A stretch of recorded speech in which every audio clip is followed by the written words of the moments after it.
At ayan mga ka-crypto, balitang Clarity Act na naman po tayo.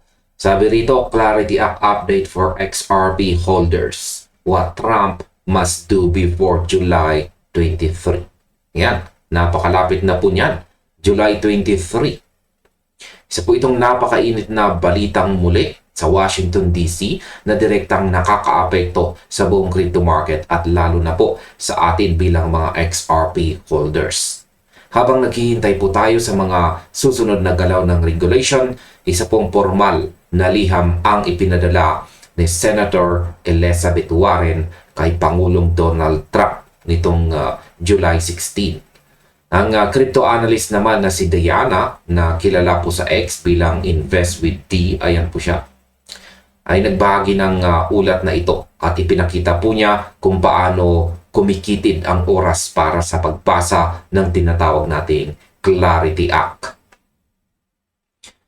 Itong si Warren ay humiling po kay Pangulong Trump na voluntaryong ilabas ang kanyang updated financial disclosure na sumasaklaw sa kanyang mga kikitain sa cryptocurrency hanggang noong July 15, 2026. Ang itinakdang deadline para rito ay sa July 23. Kaya inaasahan na ang Senado ay magdidebate tungkol sa Clarity Act sa mga panahong iyon at mayroong optimismo na ang bill ay maaring pumasa. Gusto lang ni Warren na makuha ng Kongreso ang pinakabagong mga numero bago mangyari ang botohan na iyon. Kaya sa video na ito ay pag-uusapan po natin ang mga detalye ng isyong ito, ang mga kontrobersiya sa likod ng earnings at kung ano ang ibig sabihin nito para sa ating lahat ng walang halong technical analysis. Kaya simulan na po natin. Bakit nga ba humingi itong si Warren ng updated financial disclosure kay Pangulong Trump? Para sa akin, ang hiling na ito ni Warren ay hindi po basta-basta political stunt. Ito po ay nakasentro sa tinatawag nating conflict of interest. Kung susuriin po natin ang pinakahuling disclosure na inilabas ng Office of Government Ethics noong June 30, 2026, ipinakita rito ang mga kinita ni Pangulong Trump noong 2025. At ang bilang po na iyon ay nasa mahigit $1.4 billion mula sa mga ventures ng cryptocurrency. Isang malaking lukso na higit pa sa doble ng kanyang kabuang kita noong nakalipas na taong 2024. Yan. It showed, sabi dito, it showed he made roughly $1.4 billion. Yan. Kitang-kita po rito ang cryptocurrencies, ang pangunahing pinagkukunan ng kanyang kita ngayon. Ngayon, ang problema po ni Warren ay ang malaking agwat ng oras. Batay po sa batas, si Trump ay hindi po obligadong mag-file ng kanyang 2026 annual report hanggang sa May 15, 2027. Ayan, kaya matagal-tagal pa. Ayan. Isipin po ninyo mga ka-crypto, ang Kongreso ay kasalukuyang nagdidebate ng isang batas na direktang magpapatas ng halaga ng mga crypto assets.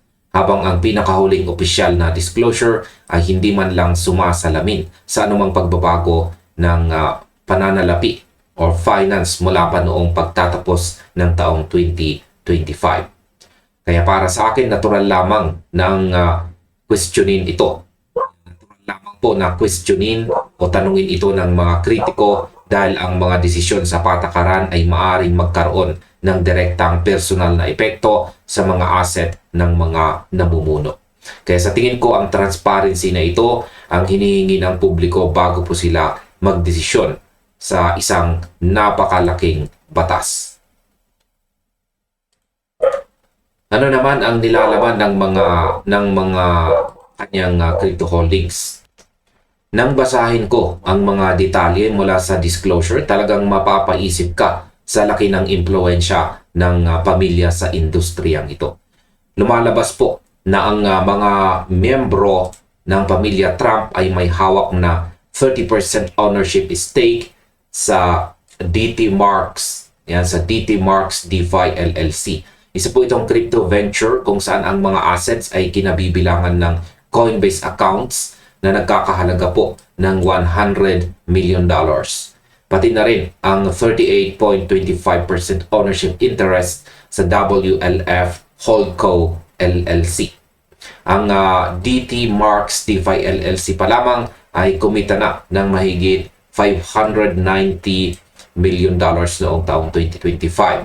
Dagdag pa rito, may hawak din sila na stake sa pamamagitan po ng isang LLC intermediary sa stablecoin Holdco LLC. Ngayon kung ako po ang tatanungin, ang laki ng mga numerong ito ay nagpapaliwanag kung bakit napakainit ng debate sa Senado ngayon. Hindi ito basta maliit na investment lamang. Ito ay bilyong-bilyong dolyar na nakapaloob sa ecosystem ng crypto. Para sa mga mambabatas, ang pagkakaroon po ng ganitong kalaking interest ay lumilikha ng isang senaryo kung saan ang regulasyon ay maaring maging pabor sa mga taong gumagawa ng batas o nagpapatupad nito. Sa aking pananaw, naiintindihan ko kung bakit iginigiit ni Warren na kailangang malaman ang eksaktong estado ng mga holdings na ito bago umusad ang Clarity Act. Lalo na't ang industriya ay patuloy na lumalaki at pumapasok na sa mainstream banking at institutional adoption ngayon pong taong 2026. Paano naman naapektuhan ng ethics fight ang Senado? Dito na pumapasok ang pinakamatinding banggaan sa pagitan ng mga partido sa Washington. Ang Democrats sa Senado ay mahigpit na tumanggi na i-advance ang Clarity Act nang walang kasamang malinaw na ethics language. Ngayon, ano ang nilalaman ng probisyong ito? Nilalayon itong ipagbawal ang Pangulo, mga miyembro ng Kongreso, habang sila ay nasa pwesto na kumita mula sa mga crypto assets habang sila mismo ang nag-aaproba o nagre-regulate sa industriyang ito. Nitong May, ang Senate Banking Committee ay nagbotohan kung saan ibinasura ng 13-8 vote ang Democratic Ethics Amendment at kinalaunan ay pinalusot ang bill mula sa komite sa botong 15-9. Ayan, 15-9 nang walang probisyong iyon. Ayan. Sa aking palagay, ang labanang ito ay nagpapakita kung gaano kahirap ipasa ang anumang batas na may kinalaman sa crypto sa US. Para maipasa po ang bill sa buong floor ng Senate, kailangan po nito ng 60 votes. Sa kasalukuyan, ang mga Republicans ay may hawak na 53 seats at hindi po bababa sa dalawa sa kanila ang inaasahang boboto ng no. Ibig sabihin, kailangan nila ang suporta ng mga Democrats. Pero mali na po ang posisyon ng mga Democrats. Walang mangyayaring usad sa bill hanggat walang matibay na ethics guardrails. Kaya sa tingin ko, ang tensyong ito ang pinakamalaking hadlang ngayon. At ang deadline sa July 23 ay magsisilbing sukatan kung sino ang unang bibigay sa negosasyon. Ano naman ang epekto ng kipot ng oras bago ang August recess? Kung titignan po natin ang kalendaryo ng gobyerno ng Amerika, ang oras ay talagang kalaban ng mga mambabatas ngayon. Ang Senado ay nakatakdang pumasok sa kanilang August recess sa August 7. Ayan, August 7. Anumang pagkabigo na maipasa ang Clarity Act bago ang petsang ito ay mangangahulugan ng malaking pagkaantala sa timeline ng buong industriya. Sa liham na ipinadala ni Warren, binigyang diin niya na kailangan ng Kongreso ang pinakatumpak na impormasyon habang pinag-iisipan nila ang mga ethics safeguards na ito para mapigilan ang mga opisyal na federal na kumita ng hindi naaangkop mula sa mismong industriya na dapat nilang nire-regulate. Ngayon, para sa akin, ang bawat araw na lumilipas papalapit sa July 23 deadline ay lalong nagpapataas ng panggigipit sa administrasyon.